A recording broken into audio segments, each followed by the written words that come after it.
Hello friends, எல்லாரும் எப்படி இருக்கீங்க? இன்னைக்கு ரொம்ப ரொம்ப ஒரு முக்கியமான விஷயம் உங்களோட அப்படியே இந்த வீடியோவில் ஷேர் பண்ணிக்கலாம்னு நினச்சி இந்த வீடியோ எடுத்துட்டேன். என்ன அப்படின்னா, இப்போ அடிக்கிற வெயிலுக்கு ஏசி வாங்கணுங்கிற ஆசை எல்லாருக்குமே இருக்கும். மெயினாக அதை வந்து வேணான்னு தவிர்க்கிறதுக்கு மெயின் ரீசன் வந்து நமக்கு இந்த கரண்ட்டு பில்லு தான்.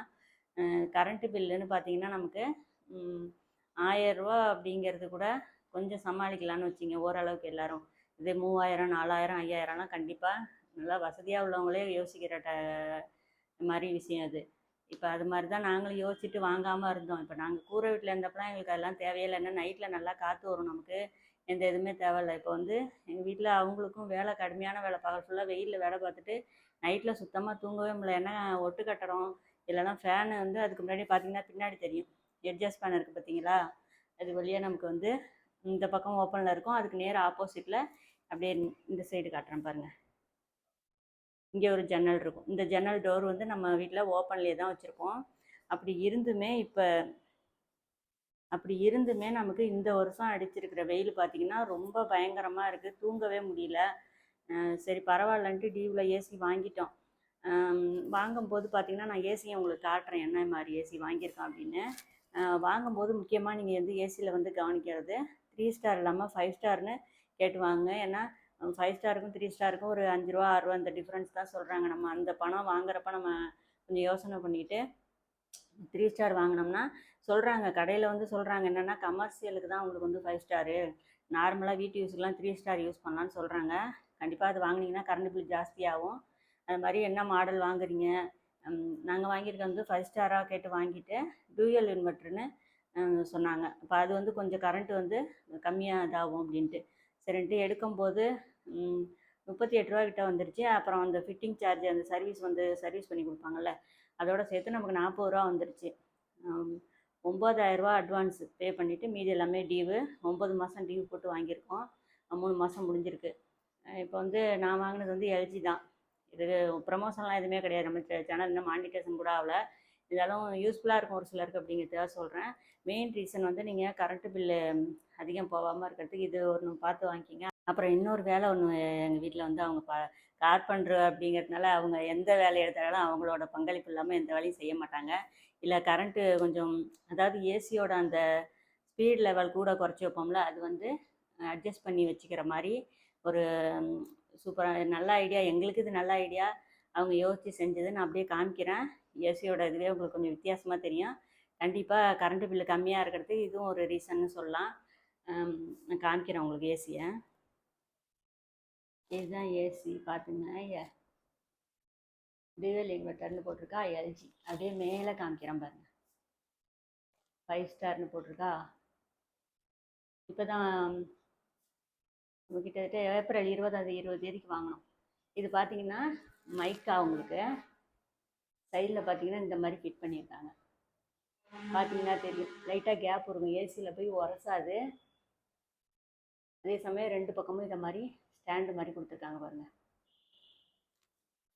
இதோட ஃபுல் வியூ வந்து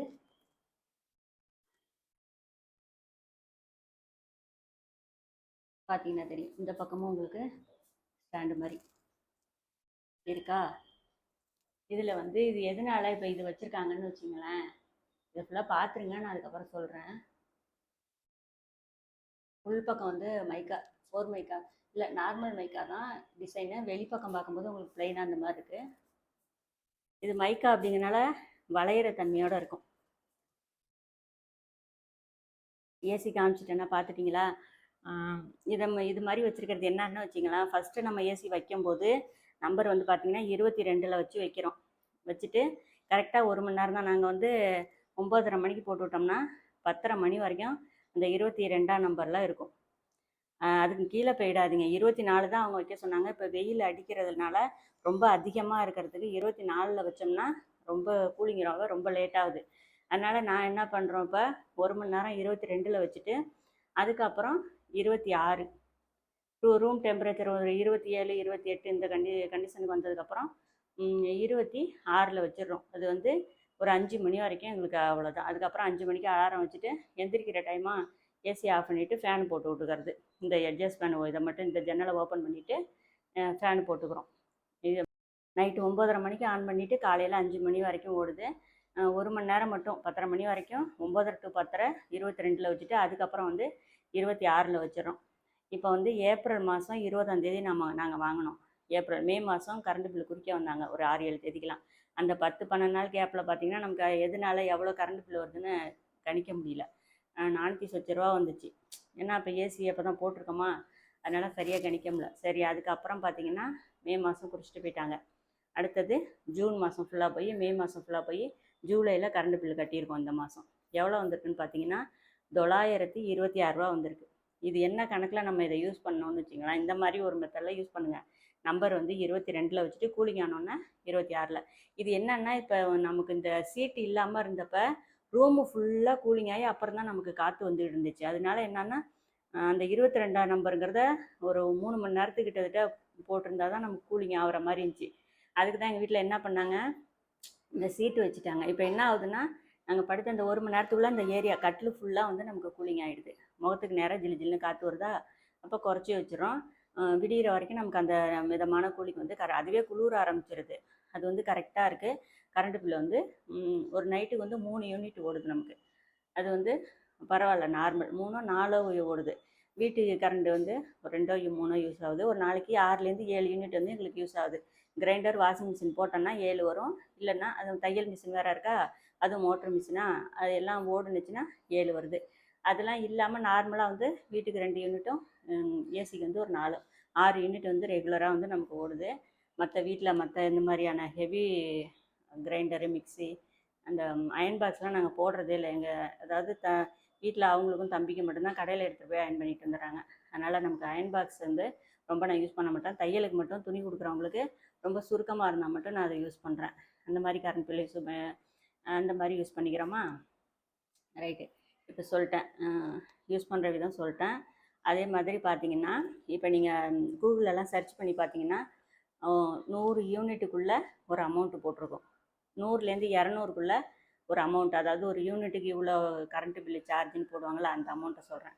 அப்புறம் 200லேருந்து 300, 300லேருந்து 400, இது ஒவ்வொன்றுத்துக்கும் ஒரு ரேட்டு வச்சுருக்காங்க. நமக்கு 400 வரைக்கும் வந்து ஓரளவுக்கு நம்மளால் சமாளிக்க முடிகிற அளவுக்கு இருக்கும் அந்த ரேட்டு. 500 தாண்டிடுச்சுன்னு, அந்த 400 தாண்டிடுச்சுனாலே ரேட் அதிகம். 400லேருந்து 500 தாண்டிடுச்சுன்னா இன்னும் ரேட் அதிகமாக போயிடுது. இப்போ நமக்கு வந்து எங்களுக்கு வந்து 400க்குள்ளே 409 யூனிட்டோ 15 கம்மியாக ஓடி இருந்துச்சு இந்த 2 மாதத்துக்கும். அதில் வந்து 200 யூனிட் ஃப்ரீயா, அது மொத்தமாக டோட்டலாக அமௌண்ட்டுன்னு பார்த்தீங்கன்னா நமக்கு 926 ரூபா வந்துருந்துச்சு. இந்த 390 இல்லை 387ன்னு தெரில, சரியாக தெரில, 380க்குள்ளே 380லேருந்து 390க்குள்ளேன்னு வச்சிங்களேன்.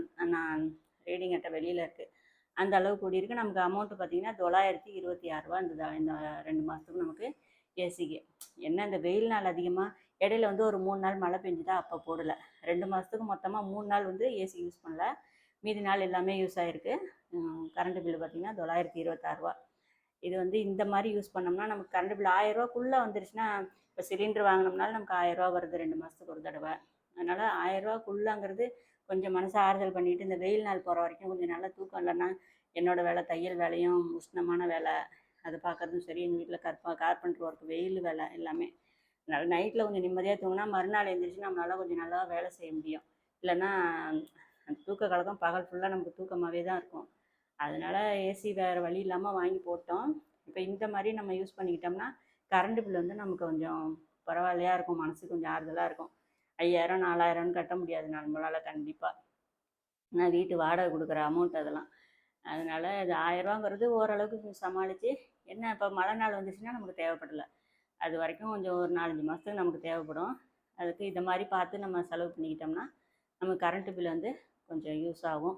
இந்த இது வந்து கார்பெண்டர் அப்படிங்கிறனால எங்கள் வீட்டில் அவங்களே செஞ்சுட்டாங்க இந்த சீட்டு. அது ஒரு ரீசன், மெயினான ரீசன் அது. இருந்தாலும் எல்லாராலையும் செய்ய முடியுமா என்னன்னு தெரியல, இருந்தாலும் காமிச்சிருக்கேன். ஒருவேளை உங்கள்கிட்ட அது மாதிரி ஆசாரி யாராவது உங்களுக்கு தெரிஞ்சவங்க இருந்தாங்கன்னா இது மாதிரி செஞ்சு வாங்கிக்கலாம். ஆனால் ரொம்ப துல்லியமாக அளவு எடுத்து ஏசியில் உரசக்கூடாது. அதே சமயம் ஏசிலேருந்து ரொம்பவும் வெளியில் இல்லாமல் மைக்காலாம் ரொம்ப ஸ்க்ரூ வச்சு நிறைய ஸ்ட்ராங்காக போட்டிருக்காங்க. இது ரிஸ்க்கு இருந்தாலும் கரெக்டாக செய்யணும் அதை. ஏன்னா ஒருத்தவங்க மைண்ட் செட் வந்து இன்னொருக்கு வருமானு தெரியல. இது இவங்களே யோசிச்சதுனால இதை மாதிரி ரெடி பண்ணி வச்சுருக்காங்க. இந்த எட்ஜஸ்ட்மெண்ட்டுமே பார்த்தீங்கன்னா உள்ள காற்றை வெளியில் இருக்கிற மாதிரி இருக்காது. எங்கள் வீட்டில் வெளியில் காற்றை உள்ளே தள்ளுற மாதிரி இருக்கும். ஏன்னா வெளி காற்று 12 மணிக்கு மேலே கூலிங்காக இருக்கா, அந்த வெளிக்காற்று இங்கே வந்து இன்னொரு ஜன்னல் ஓப்பனில் இருக்கும். வெளிக்காற்று உள்ளே வந்து வெளியில் போகும்போது சீக்கிரமே ரூம் வந்து கூலிங் ஆகிடும். அந்த மாதிரி தான் வச்சுருந்தோம். இப்போ அதுவுமே இப்போ 2-3 மாதமாக ரொம்ப பயங்கரமாக காற்றே இல்லை வெளியில். அதுக்காக இந்த மாதிரி யூஸ் பண்ணிக்கிறோம் இப்போ ஏசியை. இது வந்து கரண்ட் பில் வந்து ரொம்ப சேவ் ஆகுது நமக்கு.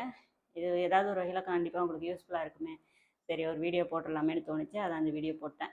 கண்டிப்பாக பிடிச்சிருந்தா மறக்காமல் லைக் பண்ணிவிட்டு சேனலை சப்ஸ்கிரைப் பண்ணுங்கள். இது மாதிரி வேறு ஏதாவது யூஸ்ஃபுல்லான விஷயம் இருந்தால் உங்களோட ஷேர் பண்ணிக்கிறேன். நெக்ஸ்ட் வீடியோவில் பார்க்கலாம். பாய்.